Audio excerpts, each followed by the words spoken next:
الشیطان الرجیم بسم اللہ الرحمن الرحیم هل اتاک حدیث الغاشیہ وجوہ یومئذ خاشعہ عاملۃ ناصبہ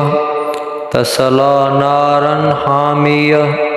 تسقی من عین آنیہ لیس لہم طعام الا من ضریع لا یسمن ولا یغنی من جوع وجوہ یومئذ ناعمہ لسعیہا راضیہ فی جنت عالیہ لا تسمع فیہا لاغیہ فیہا عین جاریہ فیہا سرر مرفوعۃ واکواب موضوعہ ونمارق مصفوفہ وزرابی مبثوثہ افلا ینظرون الی الابل کیف خلقت وإلى السماء كيف رفعت وإلى الجبال كيف نصبت وإلى الأرض كيف سطحت فالذكر إنما أنت مذكر لست عليهم بمسيطر إلا من تولى وكفر فيعذبه الله العذاب الأكبر ان الینا ایابہم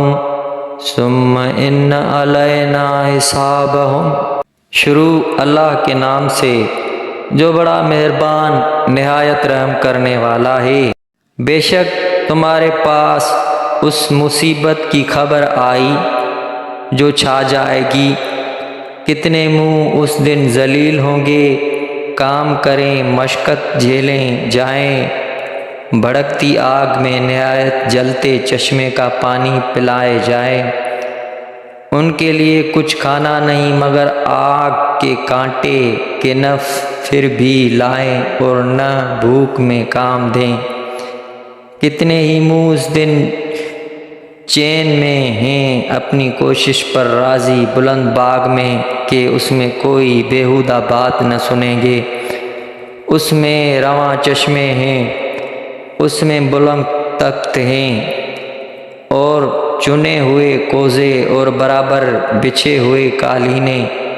اور پھیلی ہوئی چاندنیاں، تو کیا اونٹ کو نہیں دیکھا؟ کیا اونٹ کو نہیں دیکھتے کیسا بنایا گیا، اور آسمان کو کیسا اونچا کیا گیا، اور پہاڑوں کو کیسے قائم کیے گئے، اور زمین کو کیسے بچھائی گئی؟ تو تم نصیحت سناؤ، تم تو یہی نصیحت سنانے والے ہو، تم کچھ ان پر کڑوڑا نگہبان نہیں۔ ہاں، جو منہ پھیرے اور کفر کرے تو اسے اللہ بڑا عذاب دے گا۔ بے شک ہماری ہی طرف ان کا پھرنا ہے، پھر بے شک ہماری ہی طرف ان کا حساب ہے۔